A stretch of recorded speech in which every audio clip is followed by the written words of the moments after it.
Hello, everyone, and welcome to another episode of Learn with Jason. Today on the show, we've got Tim Benniks. Tim, thank you for hanging out. How you doing today? Oh, good. Thank you for having me. I'm super Yeah, excited to be on a live stream once in a while. Awesome stuff. I am. I'm very excited to be working with you today. I think we're going to do some really interesting stuff. But before we talk about what we're going to be doing, let's talk a little bit about who you are. So, for folks who aren't familiar Sure. with your work, do you want to give us a bit of a background? Yeah, sure. So my name is Tim and I'm originally from Amsterdam, but now I live in France. So if you hear a strange accent, that's where this comes from. And so my whole career, I've actually worked at agencies. And so I've been building campaigns and e-commerces for huge brands. And that was all good and fun, but I was always heads down in projects, going die hard for clients like Nike or Chanel, and then never actually showing what we did because those brands are like a little bit like magical unicorns. They don't want to know, Mm, nobody needs to know how they do what they do. yeah, And that was all good and fun, but you kind of learn a lot about enterprise and things that are a little bit complicated and it's a little bit behind. And then you have companies like Netlify running like years ahead of them.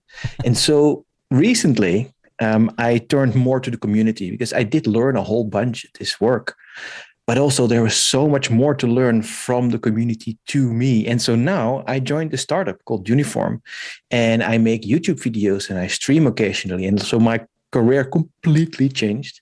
And sure. now I'm here with you and I'm super excited about that. Well, I'm definitely looking forward to it. And so, you mentioned that you're at Uniform now, and Yeah. Uniform specializes, if I understand correctly, in personalization. Is that right? Well, up until about 2 weeks ago, that is completely correct. So you have been briefed properly. However, we did change up a little bit. Like this is the interesting thing about Uniform. We all come from the similar background as me, right? We were all in the enterprise, big projects, large scale, slow stuff, and we Mm, all knew it was gonna go into the direction of doing things with Jamstack, performance, edge handling, things like that. And so hmm. what we have to deal with are things called DXPs, digital experience platforms.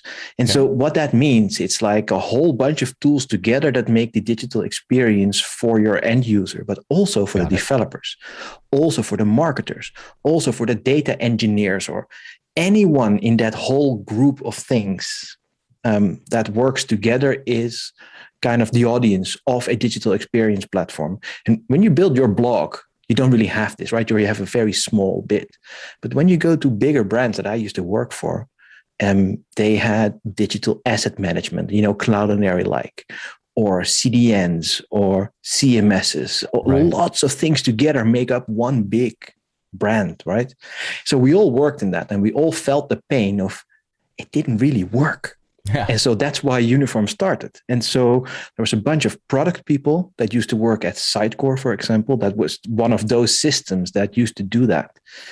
And they all stopped working there, made their own company called Uniform. And so what we started with was exactly personalization, because that's inside the context of this DXP. It's not the site itself. Everybody wants it. Mm, Really hard to do.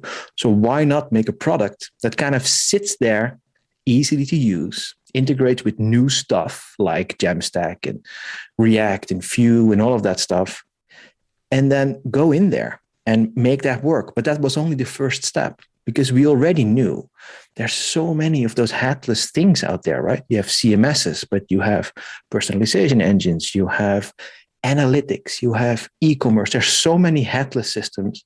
It's really hard for users to actually use it. Let's say you're a content editor. You're going to have to hmm. log into 5 things to make one page.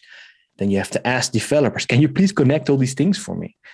And that's just really challenging. And so Yeah. that's what actually we are now our final form. We are called Uniform because we want to kind of take all these sources, put them together in a really easy way, and make that work where developers are happy, but also content editors are happy, and also enterprise people in quotes are happy. And so personalization is a huge part of that because all these brands want this. Yeah. And so what I want to show you today is kind of this platform that we have and then focus on the personalization bit. if that Yeah. makes sense. So for folks who don't know what personalization is, because I think that's kind of a big umbrella term, when we start talking True. about personalization, what is actually happening? What are we doing? On is it per page? Is it per website? Is it either? Both? How do you kind of approach personalization? Oh, there's lots of approaches to it, and all of them are complicated, which is kind of strange, but it is what it is. So basically, personalization is if you don't notice that it's happening, you are most happy and you have the best conversion, shall we say, which means I click buy or I engage with something. And so what generally happens with personalization is you figure out what this user is doing, who they are, what they like, what their goal is, and you change the website according to the actions that they take. And this can be on page level, component level, query string level. There's so many different little things. And this is where uniform is actually quite different than the rest. Because when you look at traditional personalization, what you do is you fit people in sort of a bucket according to rules, right? You are a hat-wearing geek like us two, potentially, right? We fit in that bucket. Right. And then we have a certain geolocation, we have a certain affinity for JavaScript. And so what you used to do traditionally is make a whole bunch of rules based on who this user is and what they do and put them in a bucket and show specific content. And so lots of rules happen because for different components on your page, you can make different rules, right? And so it's really hard. And in the systems that are out there now that are not uniform, you kind of have to have a PhD in rule making to figure out what do I show for this user when they're here and they did that. And so what you then see is you put people in personas to simplify it. It's like the hat-wearing bearded nerd is one, and then the other one is like a salesperson or whatever. And the thing is, both these personas could have the same goal on the side. And so you make all these rules, you duplicate them, and they all do the same. And so this is how uniform is quite different. We just look at the intent of a user. Okay. What do you actually want on the site, right? And so we look at the actions a user takes. And based on these actions, like go to a page, click on a button, almost like a Google Analytics type implementation, right? Send some events. And what we then do is we look at points. And so we score against a specific intent or goal a user has. And then based on that score, we show different content. Okay. And the cool thing about this is it's all in the browser. There is no origin. There's no server. We have to ask which rules apply to this person. Interesting. And that's actually very different. And you almost create something that is like semi-automated. It's kind of organic. Because when you click around the website and we track your behavior, shall we say, like you go to a page or you clicked on, let's say, a LinkedIn link that has a query parameter to it, that's a pretty strong indication that you are interested in that link, right? So we score a little bit higher against that one. And then it could be that you have a cookie from whatever CRM system or something. And we also score you with that one, but a bit lower because it wasn't your intention that you did that. You just had that cookie. But when you go on a page and you have a certain score against something, we grab the content that you tagged in your CMS and show that against that score. So in the end, what we've built, you have a whole list of variations of content. Okay. And we just order that list based on the score. Got it. So we have a very fancy list orderer. It's the simplest way we can say this. I think the power of a lot of these solutions is not in the way that they're implemented. It's in the mental models that we use to get there, right? And I think that exactly. one of the ways that personalization feels very challenging is that you as you said, you have to write all these rules. It's okay, so if this person came from Facebook and is likely to be buying men's sizes of clothing and likely to, live in the US, then we should show the homepage should reorder to show all of the men's products in USD. And those, sorts of, and we'll add a Facebook friend discount code available to first time shoppers or something like that, right? So you have to build these rules, and that's very simple if you have exactly one thing you're trying to accomplish. But then when you start always thinking, 20 things. Yeah, right? and it's like exploding complexity too, because it's not just 20 things, it's 20 variables. And like, you know, if you look at the just the order of complexity between like 1 and 2 things, not too much, but between like 2 and 10 things, it's suddenly you've got millions of combinations. And that is human brains don't track that, right? So what I like about what you've done here is that you're thinking, instead of saying like, is this a dude from the United States from Facebook, you're instead saying this person might want a hat. Right? Exactly. Like their intention is to look at hats, right? And that's a way different way to sell. It's less, there's more like trying to solve my problem and less trying to figure out who I am. And I also like that from a privacy standpoint, because it changes the incentives for companies. We don't have to get, I don't need granular data. I don't need to know what retail stores you visited because your phone was in your pocket and we can buy that data from Facebook. Like, we don't care at all, to be honest. There's no need in this model. You just follow what the user does, therefore figure out what their intent might be. And if you have granular enough content, it works. Yeah, no, I like that a lot. And so no third-party cookies. We don't store anything if you don't want to, which is very interesting. I also continue that. No, that's good. So thinking about this as a sort of, what else should somebody know? I mean, so to state what we want to do today, our intention is we're going to use Contentful to set up some content, and then we're going to build a website. I think our hope is to use Nux 3. We'll probably start with Nux 2 because we know that works. Nux 3 just dropped today. Exactly. And then we're going to personalize that with Uniform. So yes, outside of just jumping in and building it, is there anything we should talk about in this flow? Like, you know, is Uniform, can I use it with any framework, like whatever I want to use, or is it built for certain front end styles? Well, now that we've dropped our latest version of Uniform, it's actually much more opinion-less. There's not that much opinion of what you need, so you can kind of use anything that you want, because we have an SDK that is basically just JavaScript. It's agnostic to anything, just works.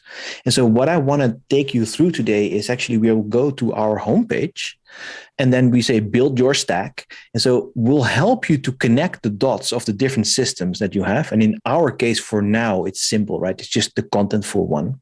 Got it. But once we do that, you'll actually go into an interface where you can select components that you set up as models, but you select them from Contentful.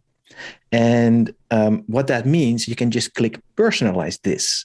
And then you can just select another option from Contentful in our interface. Got it. And we'll show you when you're there, of course. But what that does is there's only one REST endpoint to all this data. And then when we do some code, we'll query that REST endpoint, we'll enhance that data and map it to the components that you want or how you want to work with it. And then we can put it on Netlify. Got it. And so we've done it this way because if you wanted to switch Contentful for Kentico content or Sanity, you just do it in that interface, and then the REST endpoint is the same.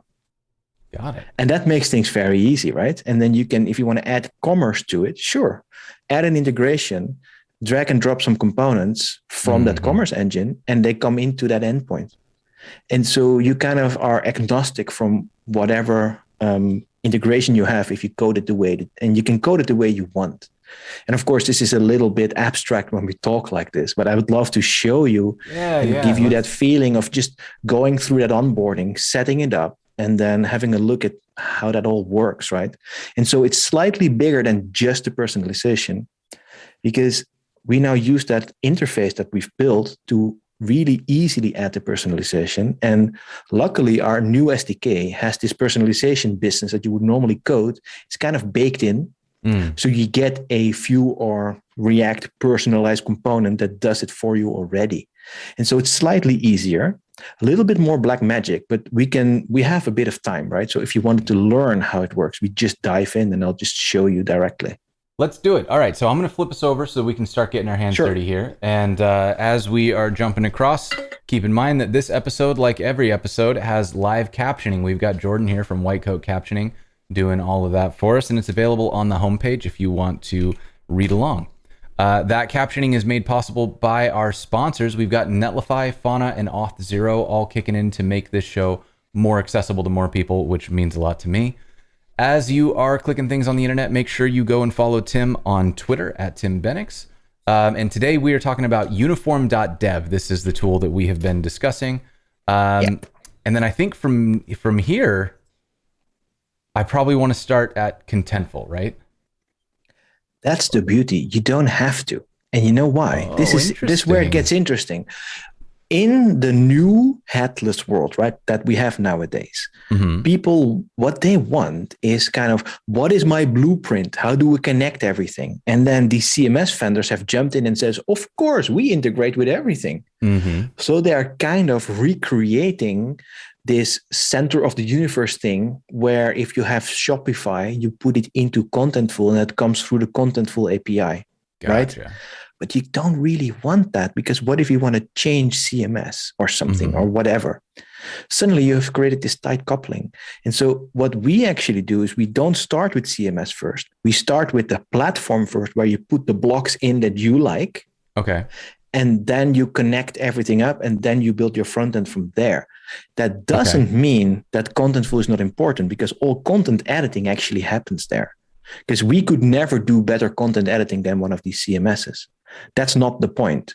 We just want to compose stuff on our interface, but we don't store any of that data. We only store a pointer to it, so you can query it in your front end yourself. Okay. And so what that allows, which is really cool, is that marketers can now say, okay, I need 5 products from from let's say Commerce Tools, and I need Sanity to give me that component and Contentful to give me that component. They can literally just click around, put it in, done.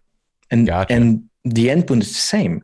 And so they don't have to ask a developer if they integrated it properly first. So how about we start at build your own DXP on the button on the left bottom there. And so you might want to, so you can start here. And so basically what you can see here, oh, by the way, if you scroll down, you'll see a quote from Daniel, who is actually building Next 3, which is kind of fun. Absolutely. Okay, so we're going to start today with contentful, right? Exactly. All right. And so we're going to keep it simple. So we don't need a commerce engine, so you can just click skip below. Front end, let's do Nuxt, and let's see how that goes then. Okay, CDN, of course, we go Netlify. And then we don't have to do analytics now, I guess. We could talk about it a bit later if you wanted to. Okay, I'll skip it. Let's just skip it. And we don't really need Salesforce and stuff like that here. You could, because we could integrate with Salesforce, so you can send a marketing email when somebody clicks, it personalizes. Right, so we have that integration. That's right. And so you just brought up something that I think is really interesting here, because what you're talking about, like personalization, then extends beyond just the website. And and like people get weird about like targeted marketing. I actually really like targeted marketing, because if I'm being honest, I want things that are relevant to me. Like I don't need to see ads for like shoes that I would never wear, like get a sense of what my style is and send me things that I actually want to see, so that if I have to look at ads, they at least make sense for me. That doesn't mean that I want you in my like bank records farming that kind of data. That's not what I'm talking about. I'm very much, like let's keep it reasonable here, but like, can we make it relevant? Please make it relevant. Don't send me emails for services I already use. Don't send me emails for things I've opted out of. Only send me the emails that are actually relevant. Hey, I looked at all these products on your store. Are they on sale? Email me. That's great personalization. That's the sort of thing that I'd love to see. And it sounds like that's what's possible here. Well, the thing is, we don't actually want to own all that information. So because it's fully headless, right? We don't really want to store that. So what we do is just go with GitHub or Google, whatever you want. So basically what we do is we'll get all that information, and then we will actually just send that to your analytics provider of choice. And then you can query that one and then send your emails. We're just in between. Anyways, here we go. And let's go through the guided setup, the first one. And then you can scroll down and go continue. All right. Okay, so we can see we have pre-selected what you selected on the website before. Mhm. And so if you had selected commerce tools and other things, those would also be pre-selected. And so you'll get these integrations now set up for you, so you don't have to click around. And that's just nice and easy. So Oh, it lets wow, you log in that is handy. or create a contentful thing. So now I think you've already logged in before, right? I have. I just gotta, somewhere in here is my actual login. I didn't know you could have one password in your input fields like that. I don't have it for mine. I think this is the newer, whatever the latest version of the plugin is, or the browser extension. Okay. I'm also using Microsoft Edge, which I didn't think was a word I would ever say out loud, but I've been there. It works really well, doesn't it? Yeah. By the way, this integration that you now see, we have that also with Content Stack and Sanity and others, and it works the same everywhere. So we've kind of like helped you out there, so you don't have to fiddle with setup. And slick. It can go as far as using Netlify templates to create GitHub stuff and environment variables, anything you want. So that's pretty cool. Yeah. Okay, let's see if that works out to create a new space. Should I have selected an old one? No, let's try. Okay. It's all good. It depends on if you're allowed to actually create one. Yeah, so you're not able to create a space. Oh, I've reached my space limit. Okay. Yeah, so how about we just take one that you already had? Okay. Wait, how do I? You should be able to click out of this. Oh, there you go. Right. Oh. Can you? Do I need to make it? Did we just find the first bug? Let me just. My boss is in the chat. Oh wow. Okay, can you maybe click? I'm just gonna refresh. Yeah, it's fine. Okay, so now basically what happened? It created it for you. So let's go to settings in integrations on the left. Yep, and so it did set up Contentful. It's just not configured just yet. Okay, so let's just grab anything because we can personalize whatever we want. It's all good. Let's do that. Okay. Master is all good. Okay. Okay. So what we've done now, you've now set up your something we call Canvas, which is actually that interface that will help you to set things up. And you have a Contentful integration. Let's have a look at these integrations again. You can see what else we have there. So if you scroll down, you're now in the free one, and you can see like we even have like things like Sitecore, which are not really headless systems, but you can make them into one. So we've done these kind of things, or the same with Salesforce, right?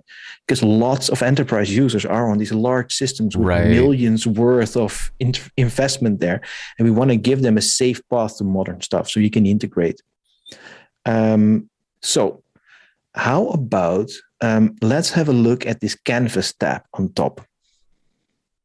Oh, Canvas tab. So sorry. Well, the thing is, we have not created a new space, right? So I don't really know what you have in your Contentful space. Yeah, maybe we should log in and look at that. Should we just have a look? Yeah, let's poke in there because I honestly have no idea what's in here. I picked the one that was for Learn with Jason in hopes that I didn't do anything ridiculous. So let's. Well, it's all good. We can. Here it is. Let's have a look at the content model. Oh, you don't have that much. Oh, you have this is the one we did from. This is the one that we just did. It's. Oh, I've seen that. Wasn't that like last week? It was last week with the GraphQL one. Yeah. Oh, cool. So good. This is great. So this is just it's 5 memories. Right, so each of these is you hackers, a title, Slug, dirty hackers, a YouTube embed, and a description. So not a ton here, but something that we can. That's good. Yeah, we can something we can personalize this. Okay, great. Okay, so let's go into uniform, and when you see on the left bottom, you see component library, and here what we can do is we can actually configure a component we can work with. Okay. That links to your Contentful component. So let's just create one and call it a memory. Okay. How convenient that we just made one of these. Yeah, that's very easy. So then you can choose an icon, but that will be complicated. So let's not do that just yet, unless you know exactly what a memory icon is. Let's just do like a cloud. Yeah. That's what a memory looks like. Perfect. Okay, so basically what you have here is anything you build inside this library is a component, right? And so It could be a page where you can put components into, or it could be a composition component where you can put stuff into. All right. So you can add parameters, slots, and variations. And so for now, let's add a parameter, because what we want to do is we want to connect it to Contentful, right? Mm-hmm. So when you select the type, you'll see that there's a Contentful integration there. And so it's a Contentful entry. And so it is a memory. So it knows this already. So let's call it Contentful item, something like that. Because this is what we will be querying later on in our code. Got it. And so this is now actually, one of the parameters of this component is now a memory from Contentful.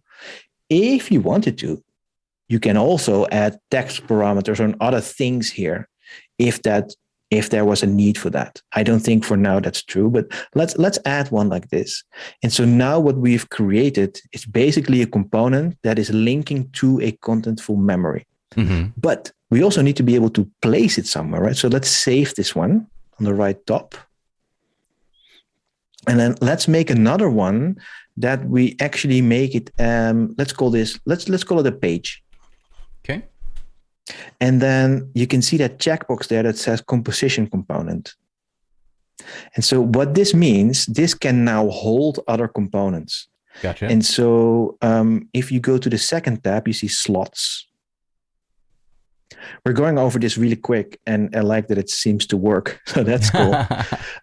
Basically, a slot is a thing like a placeholder that you can put stuff into. It's like a Vue.js slot almost. And we've seen now that you can add a memory into the slot, but we also want a personalization probably, right? I think so, yeah. Let's call it memories, so you can add multiple memories in one slot, because we'll use this one in the code later on. Okay.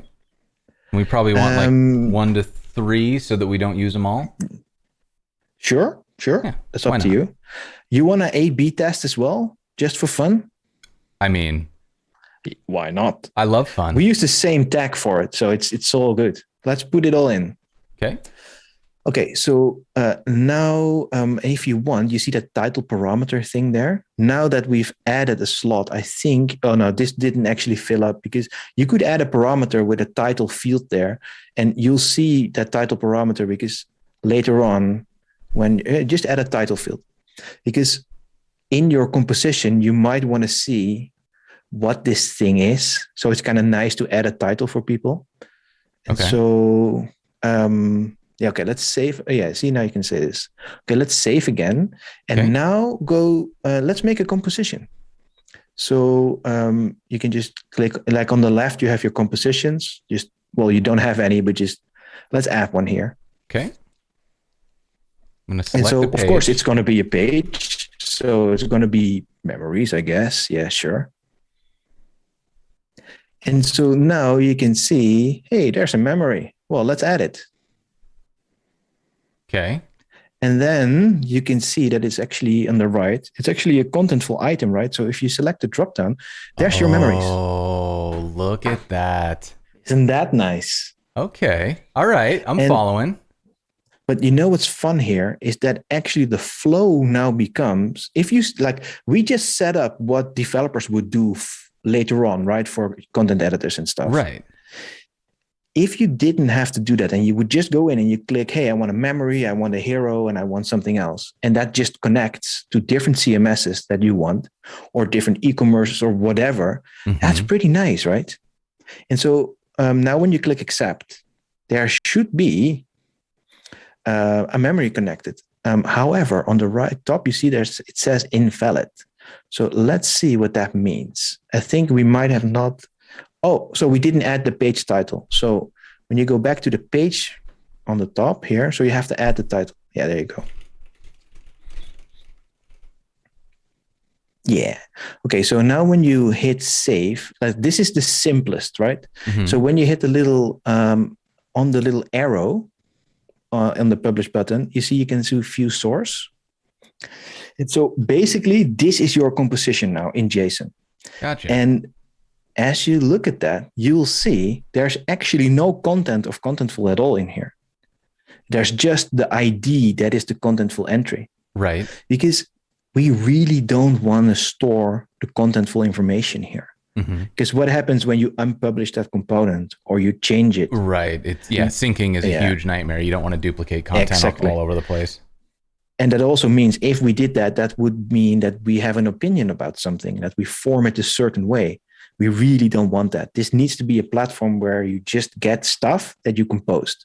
You know, I've noticed, Tim, that tends to be a hallmark of a really senior developer, is that all of your opinions just become, I don't care, whatever you want to do.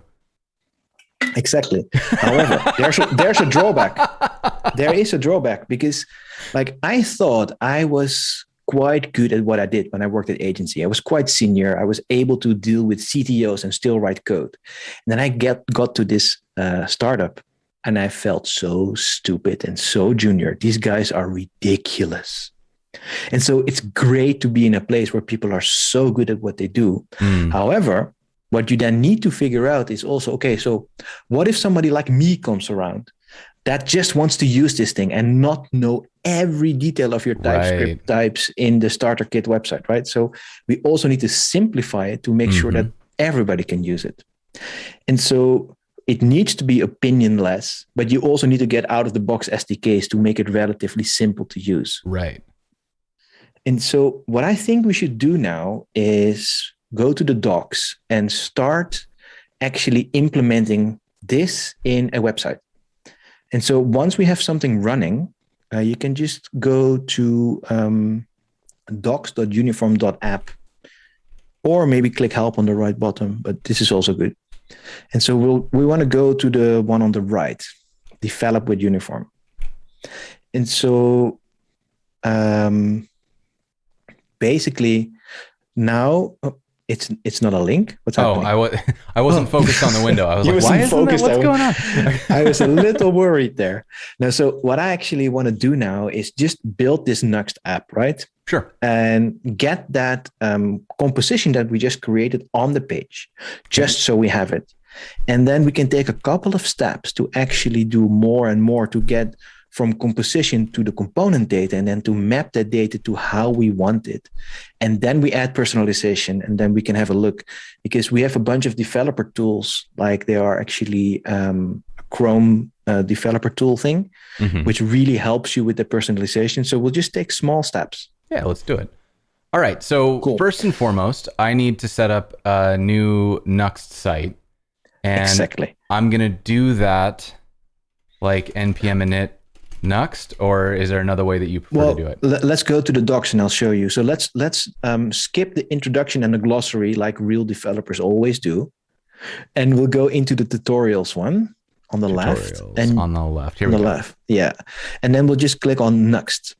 And so the beginning of this tutorial actually takes us through setting up that component that we just did, that memory. Okay. So we don't really have to do that now. And so you see here, it creates a component. And then this is one thing we should actually start doing now. We kind of need an API key to be able to query what we've done. And so I'll just talk you through it rather than having to read it on stream. So let's go to settings, and there should be API keys. And is this read only? It could be right also, but it depends on how we set it up. But for now, see, it actually, our onboarding set one up for you. That's nice. Are you able to click on it and see it also? Okay. Yeah, we can still manage it. Read drafts. We could manage. I'm not going to check that box. Compositions, I want to be able to read. Publish. Yeah, I would select. I would also read draft. It's easier, because then you can just hit save and it works. Yeah. Okay. So this API, because we've realized, imagine you have 25 pages, all with different components and compositions and personalization, and you want to move from staging to production. You don't want to re-click all those buttons to get that in, right? So we have a CLI that will basically help you. So let's only read everything. And so if you scroll down a little bit, it says intent manifest there. We also want to read that one. Okay. And tests. Oh, no. So I think we're good with this. And we can select your project on top. I think we still have to select one. Oh, there's just one project. Okay, yeah, this is the one, right? So we're on this one. You're right. Yeah. Okay. So I'm going to save. And then how do I actually So, get the oh key? yeah. So Alex in the chat actually says you have to create a new one because in the onboarding we hit F5 Oh, and we got it, got it, only got show it. you that key once. Gotcha. Okay, so this is going to be Nuxt app API key. And we're going to put it on this one. We're going to, it was read draft, read published. We needed to read optimize, read manifest. Yeah, and this is that it. was it. And by the way, these things work on SSR and build time, right? Okay, so you need both of those. You need the key, okay, and you need your project ID. And so, of course, this is a stream. We're showing a key now. So people that are watching, we shall be removing this project later because there's keys on the screen now. Yes, and these are read only. So they won't do much more than just allow you to. You dirty hackers.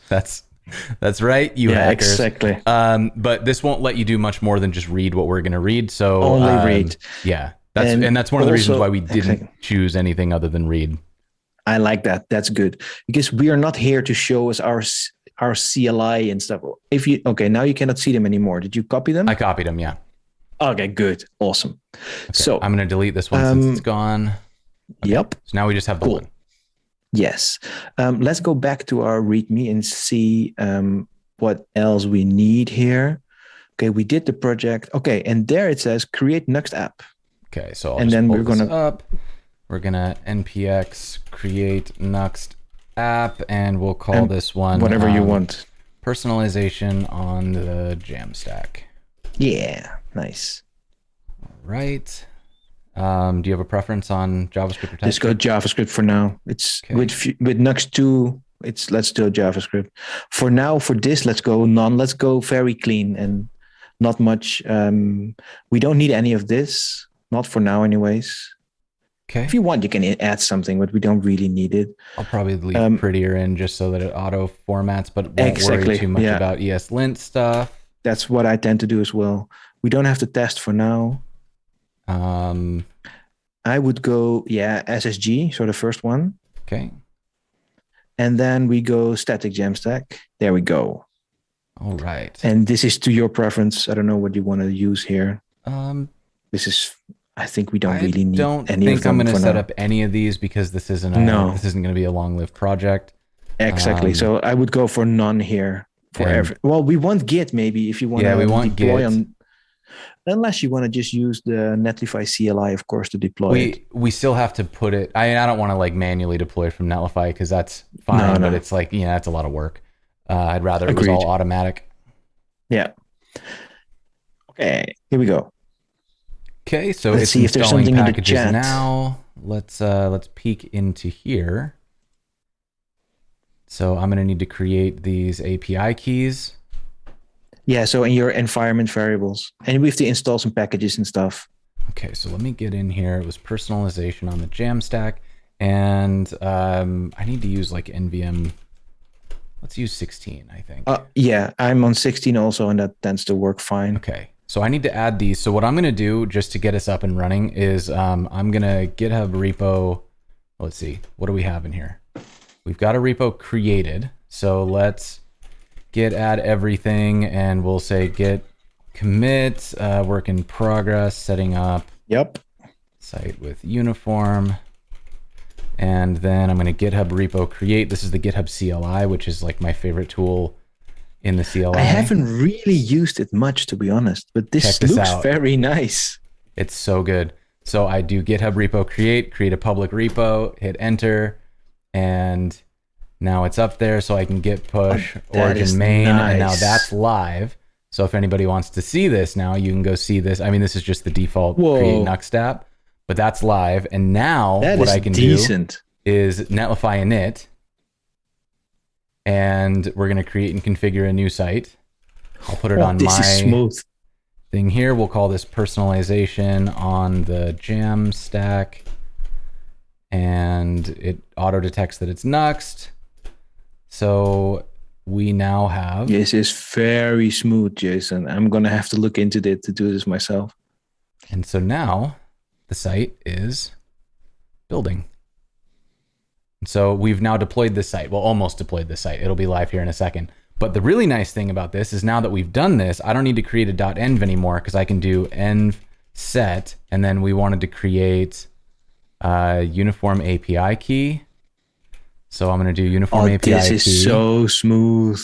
And then I'm going to copy this. I'm going to be speaking to my colleagues in Slack to take note of this, because when we demo, it's very nice to do it this way. Did I do this wrong? Why didn't that work? I guess it did work. It probably did. Yeah, okay, it did work. It just, the cool. Upgrade thing like caught me. So, and then we can go env set, and we need project ID. Uniform project ID. Oops. Oh no. Oh no. We'll just do that again. Can you set it again? It doesn't override? Just override it. Oh, nice. Very smooth. And then if I do env list, they're both there. It should be there. Aha, there we go. So we've set everything up. And now if I run netlify dev, it'll fire up the site, but it fires up the site with those API keys in. So they're now there for deployment, and they're also there for local development. And we don't have to manage like a .env and then copy pasting that to the dev settings. That's the way to go. So this is, this is really nice. Okay, so here's our site. It does nothing yet. Nothing just yet. So let's add some packages. Okay, I'm ready. Go back to the doc so you can copy paste them. It's easier. Okay. So I'm gonna get. If we go up a bit up, you see there are multiple. Yeah, scroll up a little. Got it. There you go. So I'm not sure if you're yarning or npming. So Canvas is that kind of that no-code thing we just looked at, the drag and drop thing. Mm-hmm. And then we have a Nuxt module that makes your life a lot easier. Okay. And then we need the CLI as well, because this is the thing, right? When we're personalizing, basically what you do is we don't want to call an origin for personalization at all. So what we do with the CLI will actually go into your npm scripts. Okay. And so on build, it will fetch stuff, put it in a file in your code base, and then it has all the things you need. And so it doesn't need to go to an origin anymore. So we're going to have to change a bit of stuff here and there. So let's first go to the docs. And so we need to add the Canvas Nuxt module. Okay. Do we have any modules in here yet? It should have a default one that's empty. If you scroll down, there it is, modules. Yes. So I'm going to copy this. I think that should be it exactly. Okay. And so those things should already work based on the environment variables that you set. And so this number 3 is actually an important one. And a little bit to my personal annoyance, we need to polyfill fetch, because we're doing this in SSR. Mm-hmm. And out of the box, it doesn't always work well. And so I know Nuxt polyfills fetch, but for some reason it doesn't work. So what we need to do is add a little plugin and actually import this fetch thing, the isomorphic unfetch. So it basically polyfills fetch for everything you do everywhere in Nuxt. I installed. But I think you installed it, didn't you? I installed isomorphic fetch, not unfetch. Oh, okay. Didn't even Apparently my brain didn't even pick that part up. Okay, so inside the only thing we have to do is import. You just have to import it. Fetch. Okay. So fetch.server.js. So we can just create that. So I've got my plugins. Fetch.server.js. And server.js in Nuxt means that basically your it runs on SSR mode, this plugin. Gotcha. But in your Nuxt config, you have to tell it that this plugin exists. Got it. So back to the Nuxt config, we look for the plugins. They are here. There it is. And there we go. So you'll see that this works. In that sense, Nuxt is a little bit easier to use, but also a bit more of a black box than Next. You can do so much with modules and plugins that you don't have in Next, but you don't really know how they work. Well, I do because I have to, but it's kind of a black boxy kind of thing. But we can talk about that later if you. So I'm just looking at our chat. There's lots of people asking stuff I'm thinking or not. Oh no, we're still good. Lots of people talking about my Dutch accent, it seems. I see Alex rated with some friends. Welcome, everybody. Thank you for stopping by. Yeah, let's see. If you've got any questions and we didn't answer them, make sure you drop those in the chat. Because apparently I broke the sound on my overlay. I don't know what's going on or why. Maybe I can just give it a refresh, and sometimes that works. That tends to, because you're using Slobs, right? That one. What's the name? Yeah, the this Streamlabs is one. Streamlabs OBS, and then I have. Oh, so we would need to add code. That was it. It's back. Okay. Great. Yeah, we're good. This is Streamlabs. I think sometimes Streamlabs just like has its moments, but if you turn it off and turn it on again, it tends to work. Nice. It's all web technology, right? It's really cool, actually. All the overlays for my stream too are just a website. So so cool. All the content, everything pulls like this down at the bottom here. This is all pulling from like a GraphQL subscription API. It pulls from Sanity's API. All my sponsors are dynamic. I just like check boxes and the logos show up. It's really nice. Okay, we'll talk about that another time because I'm really into that stuff. I once did it I played some video games once on Twitch, and then my overlays had WebSockets that would look at the stats of the game and then would update my overlays. It's so fun, man, with web. Anyways, really let's replace our NPM scripts with this. Okay. I'm thinking you're looking at the docs that are a little outdated because we might need to install. Do you see on line 6 now it says run s? Yep. So series. Yep. We need to install a package called npm run all. npm -run -all. Yes, I think it's called this. And that should do it for this. I remember that one. Oh, wait, I screwed up. Uh-oh. Gotta copy this. Oh, you didn't save and then you started. I didn't save before I installed the thing, so we're gonna open it again. Just paste it again. And now I think we've all been npm run here. all is actually here. Yeah, so cool. Okay, so this should work now. Okay. Yeah, so we did actually do a pull request to our Canary branch with all the little fixes for the docs, but I don't think it went out yet. Got it. Living on the edge, man. This is startup life. Okay, so what I can do with Netlify dev then is also have it run npm run dev. And so exactly, because if you look at our package.json now, you'll see that we're doing certain things a bit differently. Uh-oh. You see there's a bunch of stuff going on here. So why is that not working? Okay. So basically, we haven't published what we worked on, it seems. Oh, so okay. Let's have a look. So let's go back to our project, and then it was, I think, Canvas. Oh, right. That's it is. And then you go to your composition, and it is published. Okay. So in that case, we need to do something else, because when you look at that error, or just click publish to be safe. So when you look at that error, it's actually finding an issue with going to the manifest file, which means, okay, and so we didn't talk about this much, but the manifest file is basically a JSON file that is fetched on build, and that has the configuration for your personalization in it. But we didn't add any personalization, so we didn't publish anything. So there's no endpoint for your project ID. Okay. So we go to personalization. Yeah, I love these overlays, man. For now, we don't have any. Just click publish, and you should have an endpoint now.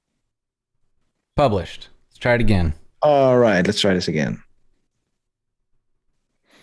So to use the magic of, there it goes, it works. To use the magic of the Jamstack, we're actually in our build fetching stuff, putting it in your bundle to really use the magic. So why is this not working? But I don't think we finished up everything just yet in that walkthrough. So let's go through and see. Oh yeah, we just skipped a bunch of stuff. Yeah, as we do. I certainly always do that. And so, okay, let's have a look. So what we'll need to do is go to that.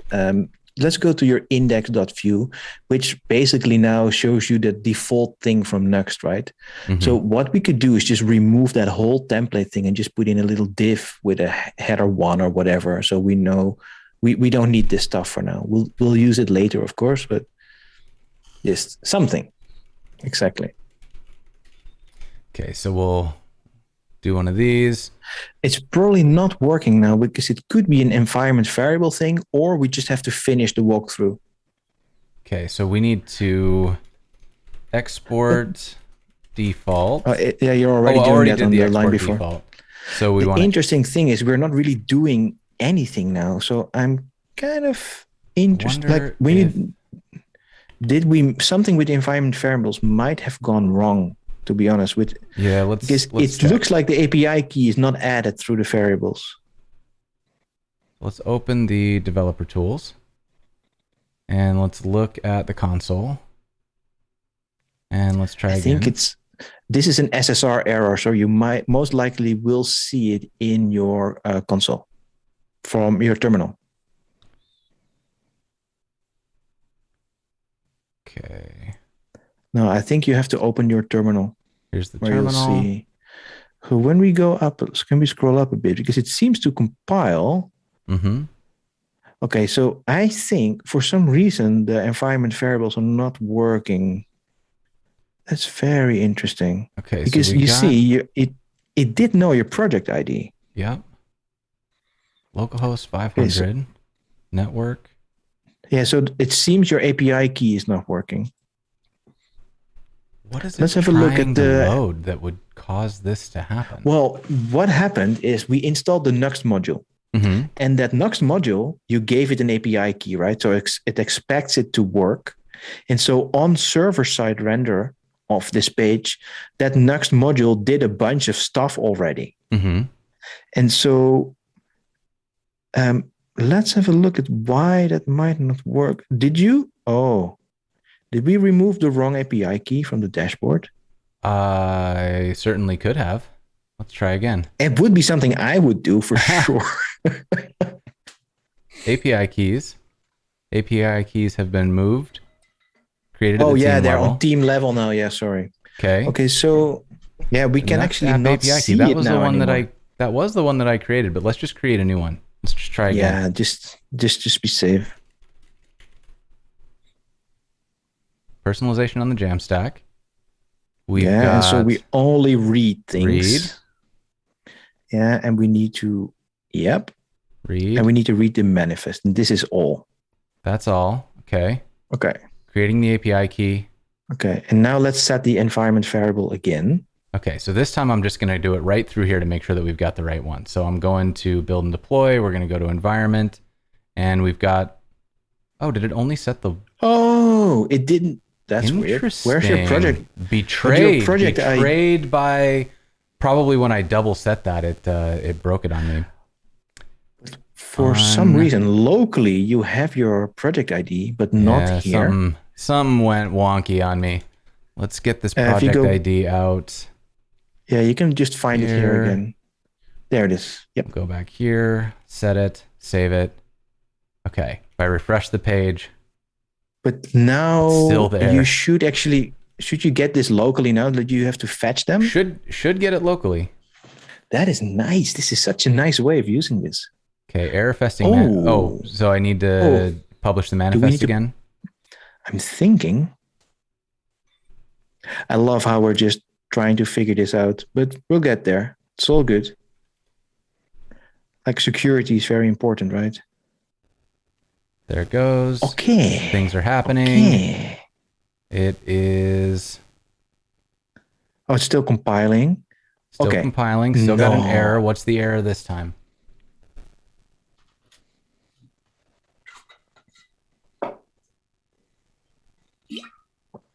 So it's again a 500, but why? Yeah. And for some reason, it also doesn't really show you on the page itself. Mm-hmm. Mm-hmm. I'm not going to be tempted to share my screen and show you properly. We're going to fix this. So yeah, what's going on here? We've got. So it seems to be. Something is really weird here. Oh, and it's still loading as well. Yeah. Can we try just for fun to copy paste that API key hard in our Nuxt config? Yep, let's do it. Maybe. You just have to edit it, I think. All right, so in our Nuxt API config, we are going to... Oh, and also we might want to save Oh, wait. the I know index why. file. Oh no, this is still the oh crap. I'm sorry to say that on the stream. We have updated our docs but not released it. Dear, this is Gotcha. bad. Okay, I this is okay. apologize for This is that. going to be great. It's going to work this But time. we're We're going to doing try it. this one more time. We're You're living doing on it, the Peter. edge. You're doing it. Okay. I'm flying. I think we're the same age, right?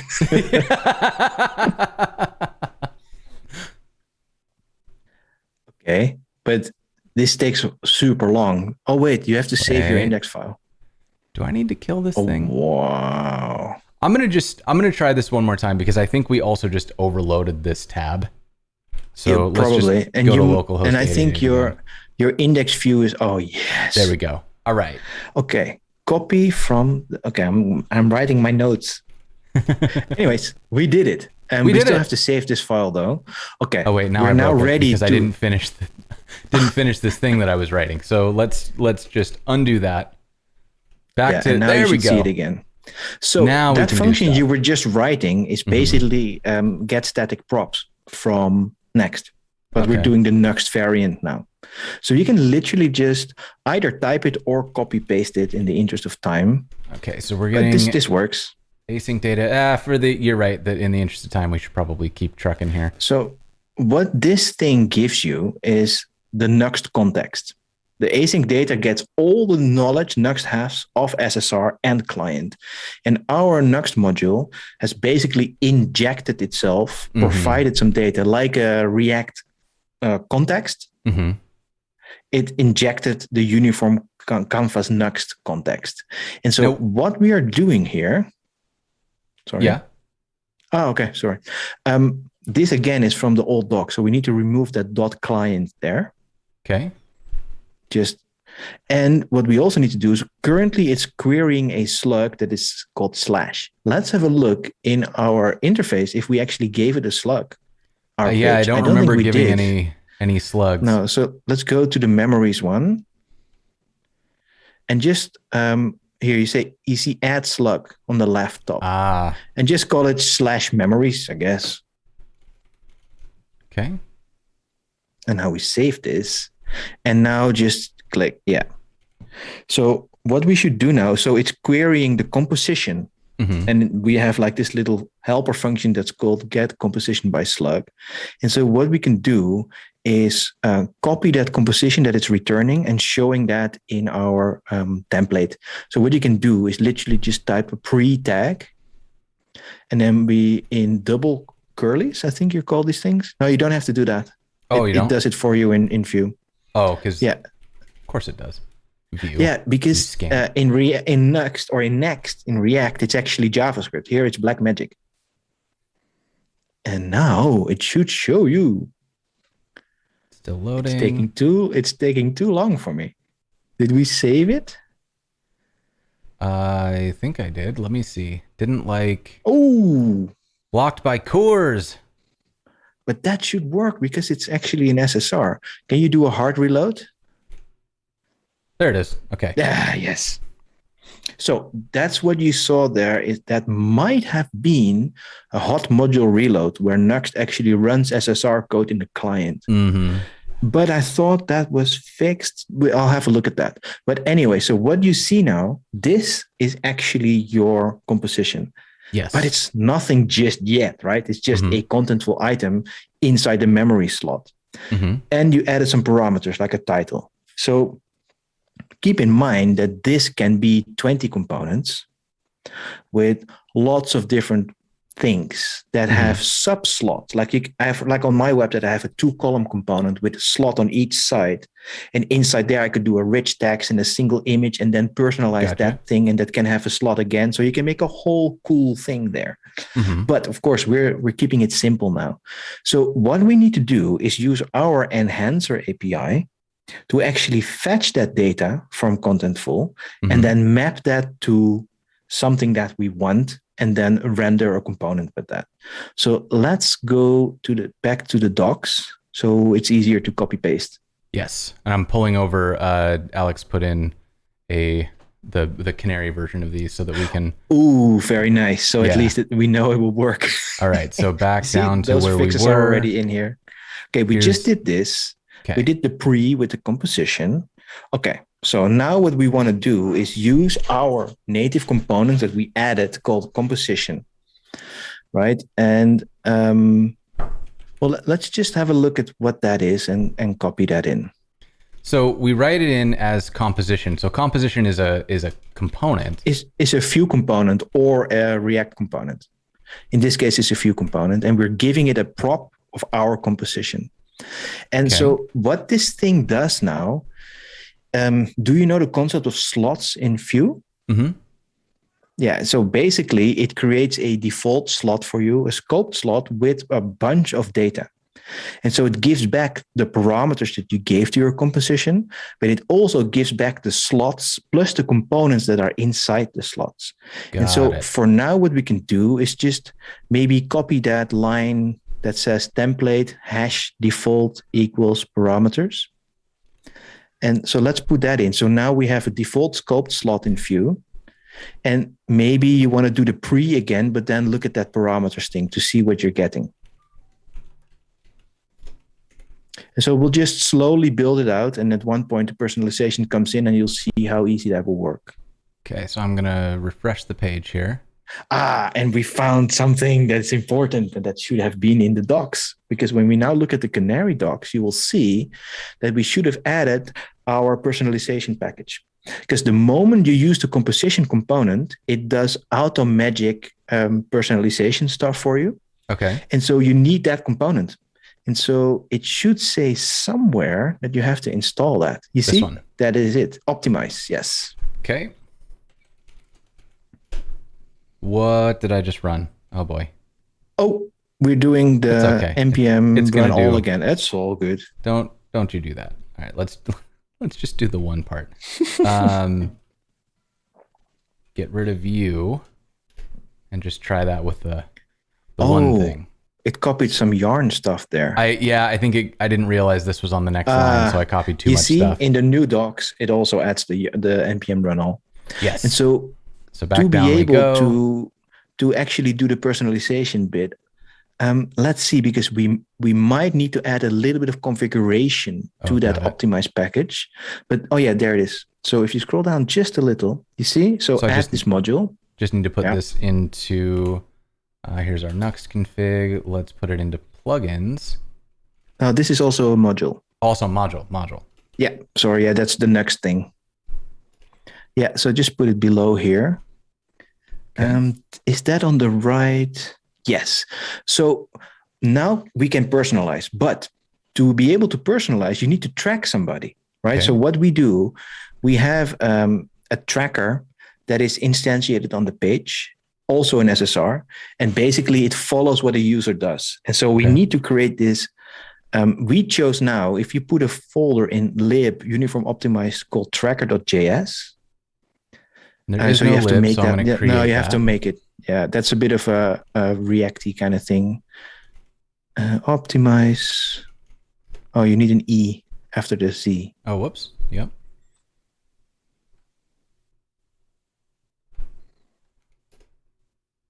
Lib uniform optimized tracker.js.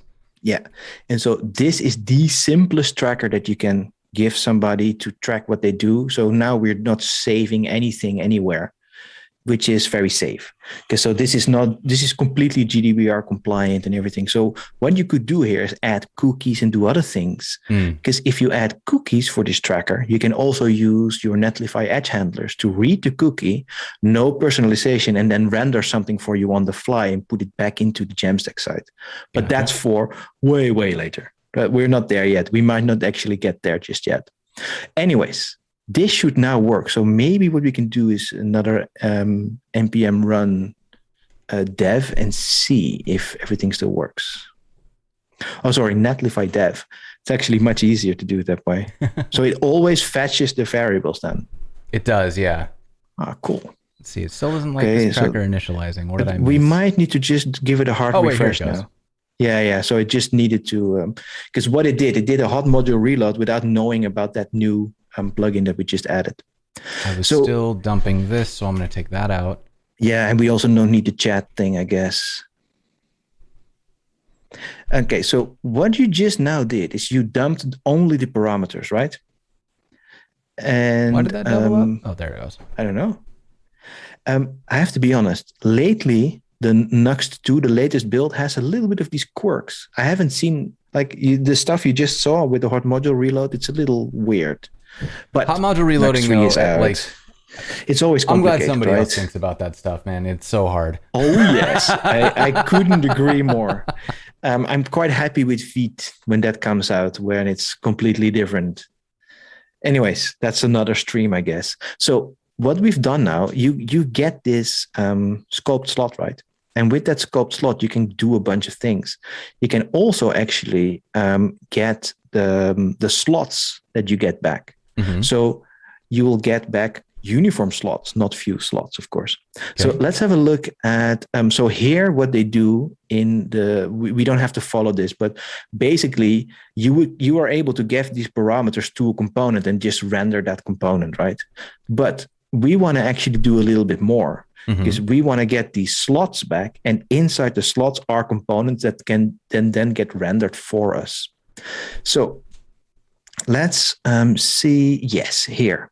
So basically what we want to do is grab that slot content component. Okay. And we're going to look for, well, we only have one slot.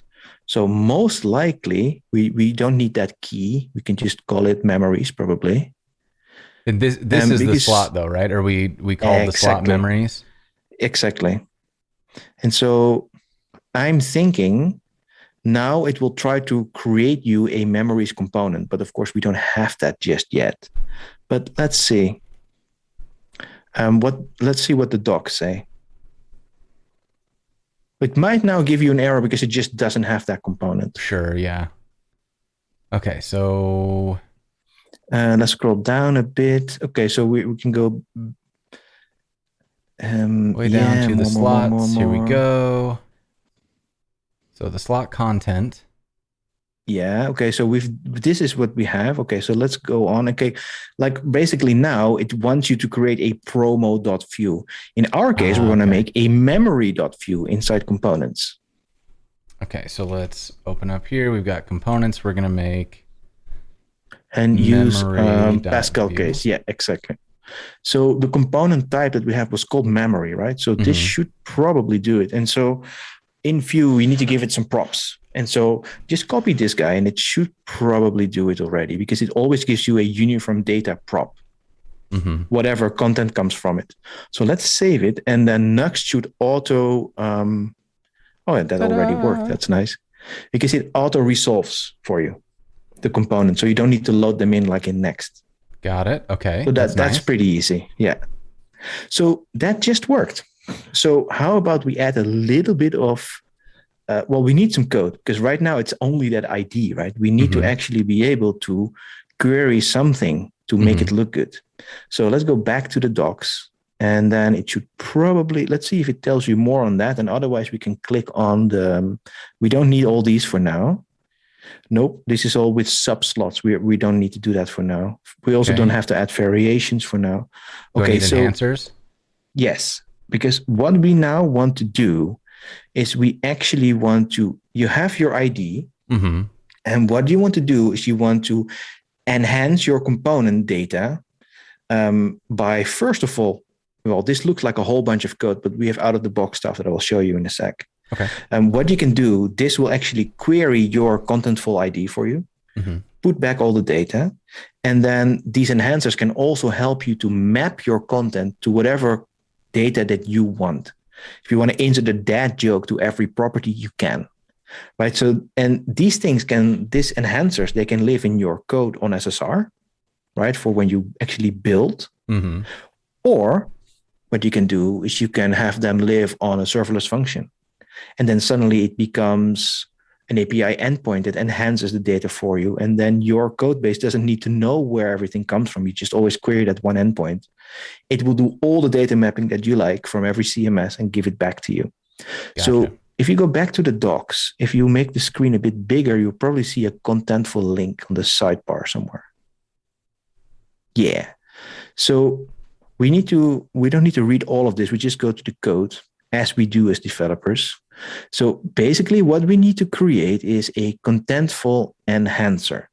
And this one uses get static props from React, right? But what we need is we need to make an enhancers folder. Oh, well, let's see. We might not need to make an enhancers folder.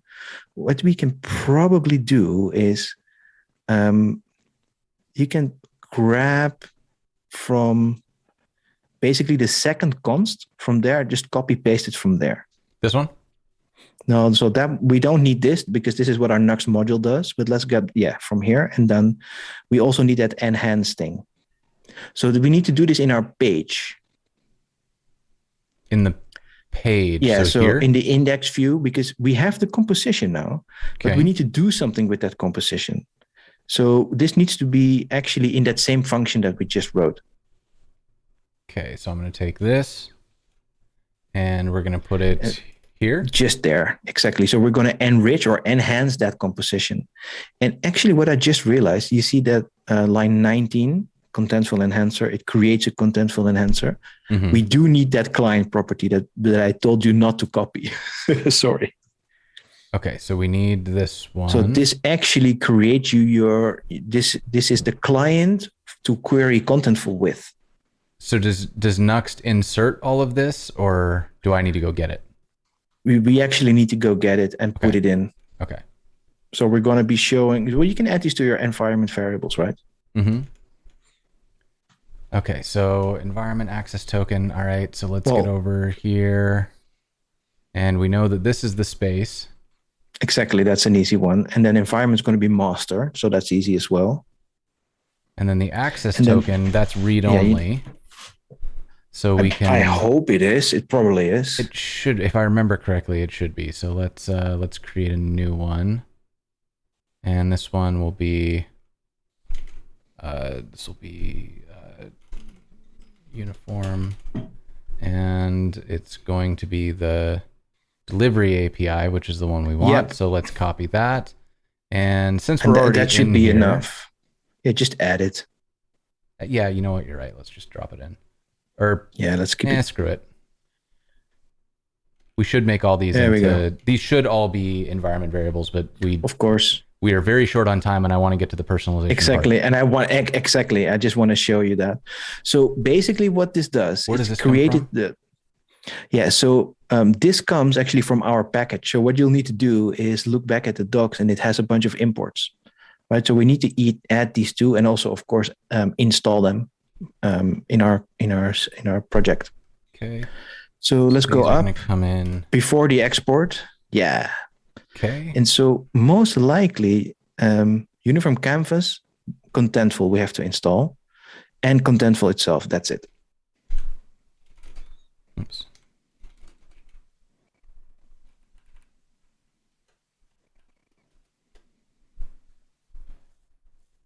All right.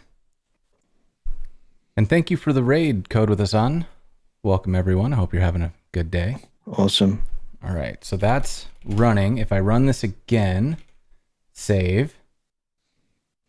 Looks like we're not using So now what you're basically, we're not using that one. So you can just remove it because our Nuxt module makes you the canvas client for you. So let's see if something changes. Otherwise we can just have, there it is. All right. Okay, so in the interest of time, let's not look into what it does. It's the simplest thing is it grabs the ID, it queries it for you, and returns you all the data. Yeah. And you can do anything you want with that. You can map that data to anything. But for now, we don't need that. So let's keep this simple. Okay. What we could do is add some simple HTML to go over these fields. And so we show something. So then we can look at the personalization business. Okay. And so we can remove all this. One to parameters, it's I want to go parameters title or something. Title. Yeah, .value, .title, .value. I think. Let's say there's one. Yeah. Okay, then if we get into the memory, then we can do. So we can do. Uniform data dot. Let's have a look. Uniform data dot. What else? So we need to go to Contentful item dot value dot fields so it dot needs, title. I think it's parameters dot contentful item, because you can have other parameters as well. So it's parameters here. Dot parameters. Contentful Contentful item dot and then fields, I think. value dot fields dot title. And so If I can spell right. This is pretty long, right? So with your own enhancer, if you wrote one, you can make this very short. Because this is basically what they give you back from Contentful. So let's have a look if this actually shows us something. There we go. Yeah. And Okay, so then we can do some basic stuff. So out here somewhere I have the embed code. You have a So, YouTube embed, right? yeah, let me just grab that real quick. So I'll bring that back in and we can drop that in, and we need to replace this part with, I think isn't it a full URL that you're getting from the model or not? no, this one is just the ID. Oh, it is the whole okay. URL. You're right. Yeah, You're it is, absolutely I think. right. So that's just me. So it's actually easier. So put that one in, but this is not going to work, because in Vue, what you want to do is, if it's a property like this, like HTML, you want to put a colon before SRC.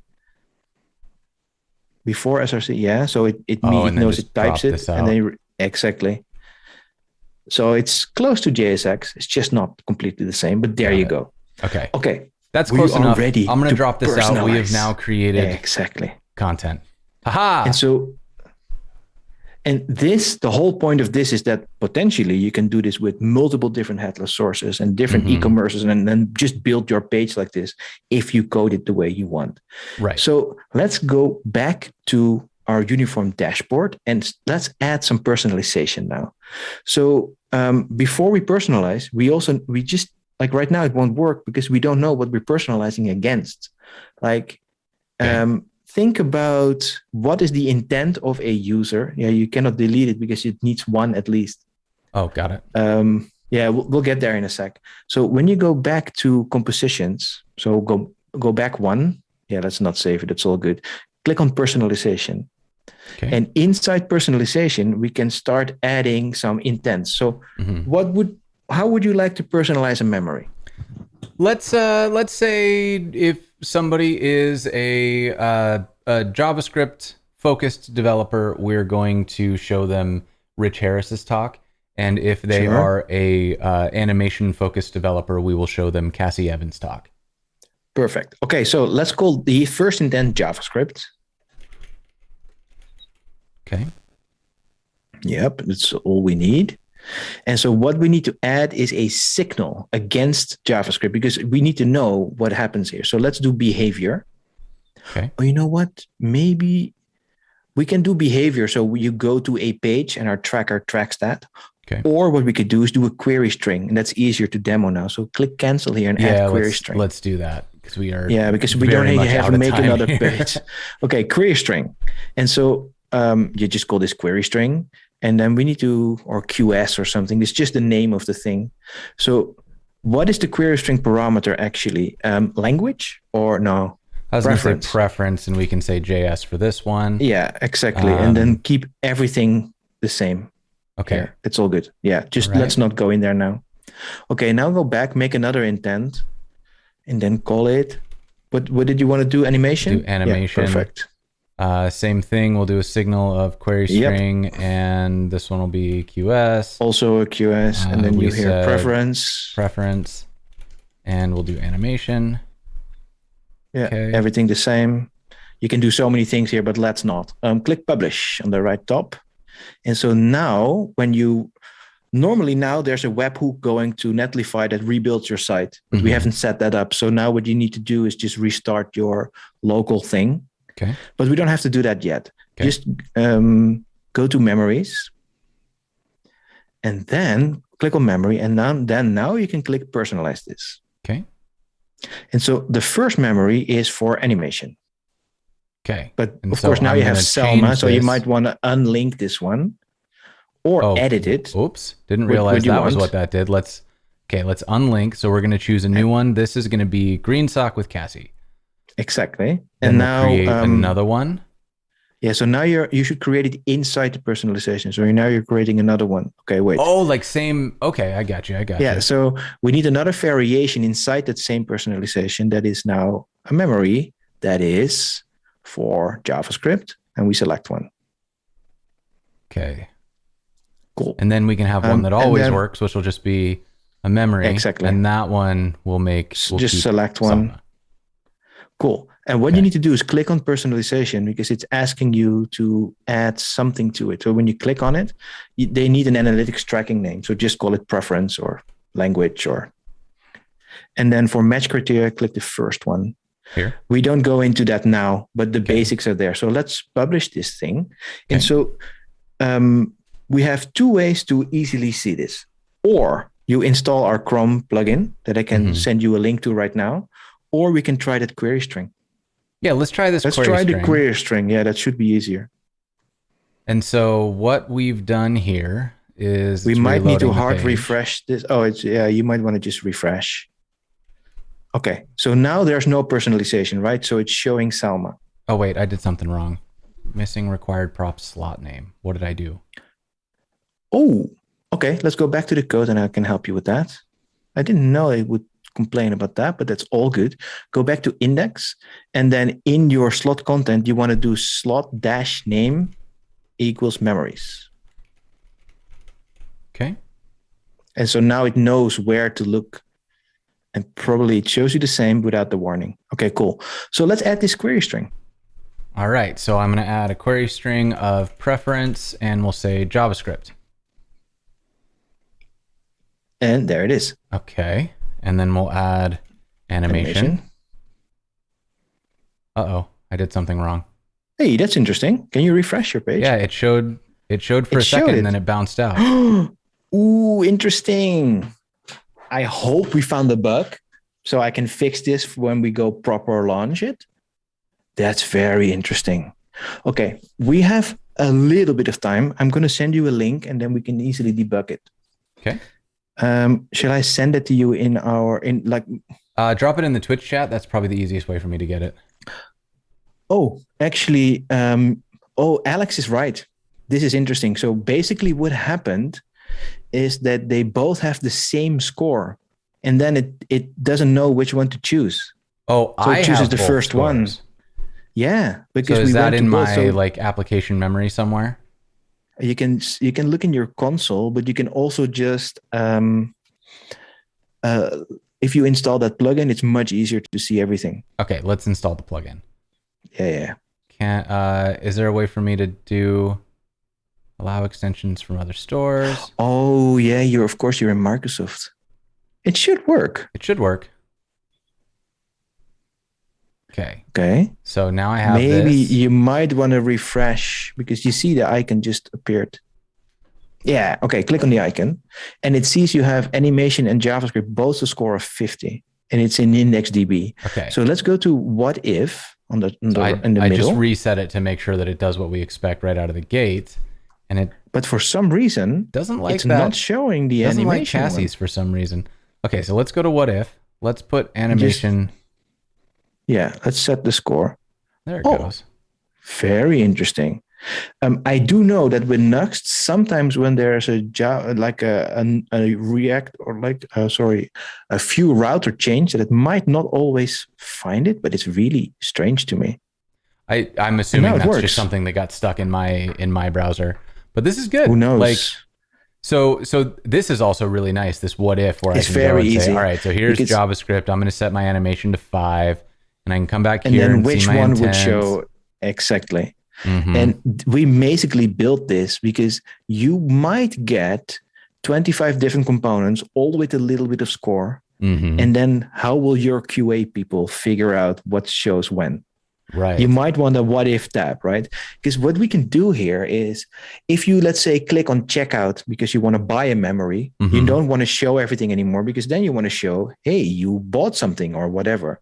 So you want to decrease score somewhere and upgrade it somewhere else. And you can also say, if I have a certain score accumulated, only then I show a different piece of content. There's so many different things you can do. So you really want this little tool to help you. And so this actually works in the Jamstack. So it looks at that score based on the actions that you did, and then it will show. And well, let's have a look what Alex is saying in the chat. Yeah, I'm grabbing that link now. Yeah. So this is using Netlify edge handlers, which is exciting. Oh, really? Yeah. So he says even, okay, there we go. So he says even CFP, remove UPN. JavaScript. That's going to be fun. Oh, disable JavaScript? Yeah, let's yeah, we're going to go Okay. edge handlers with, oh, now we go full on. Okay, so I'm disabling. Last 4 minutes is where it's at. Yeah. All right, so It's always like JavaScript that, is isn't it? disabled, Okay. right? So no JS is working. Yep. It still does that CFP. Now let me. Well, of Uniform course, there's no Optimize is not- JavaScript. yep. So what you can click on for developers. But if I clear this and hit it again, It can should hit a still different- remember it because of the handlers. 'cause But it's if you application.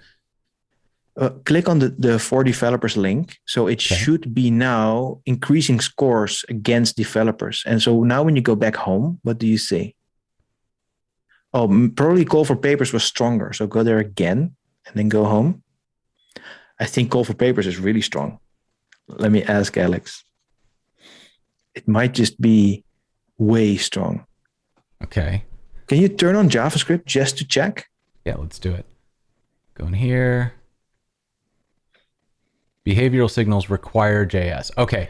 So Oh, of course. come on, be there. No, come on, do it. Yeah, almost there. Oh my God, come on. How'd they spend the last 5 minutes? Well, okay, so here's we've there's got your checkbox. JavaScript back. Refresh. I'm going to what if this and take that CFP UTM back to 0.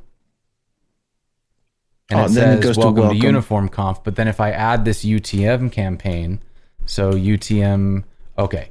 So let me turn off JavaScript again so that we can see that this is still doing what we expect. I want to see this working. Exactly. So here is disable JavaScript. It's off. Okay, working as expected. Okay. Now let's hit this UTM. UTM, yeah, so it's 2 down. I think you already have it. Yeah, exactly. and it picks There up. it is. And now JavaScript is still disabled. Like we don't have JavaScript running. And now when you go to the homepage, it should probably also still show you that UTM campaign because you have score for that. And the edge handler is actually injecting it for you.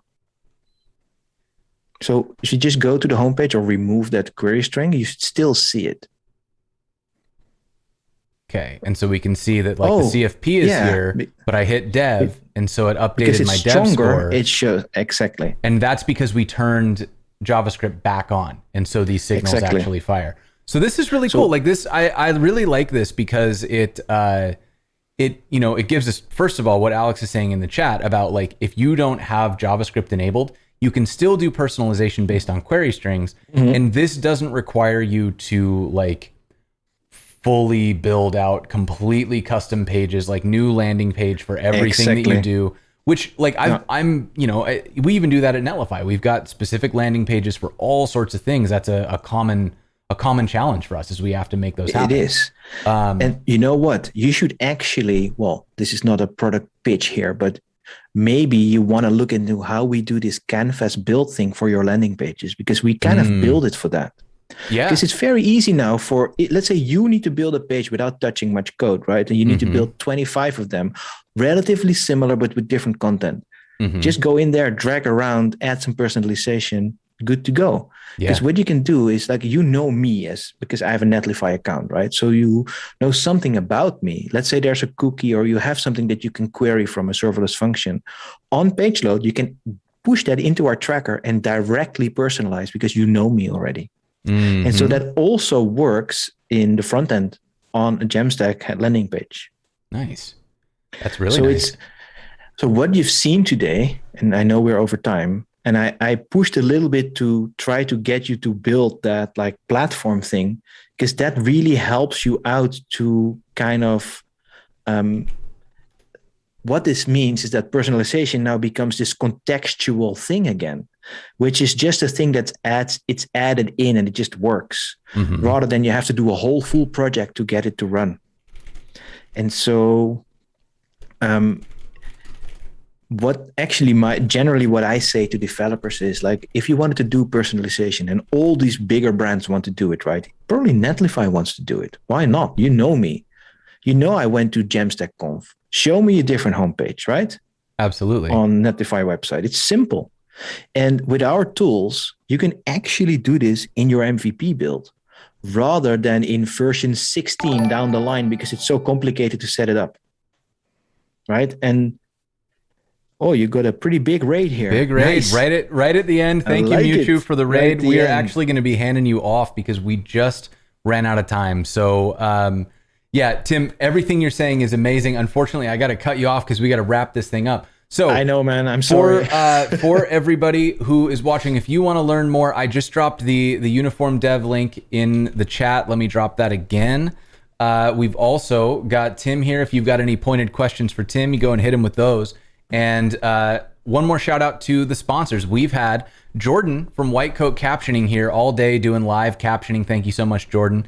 And that's made possible through White Coat Captioning, who provides the service, and our sponsors, Netlify, Fauna, and Auth0, all of whom kick in to make the show more accessible to more people. Make sure while you're checking things out that you take a look at our schedule. We have an absolutely incredible lineup coming up.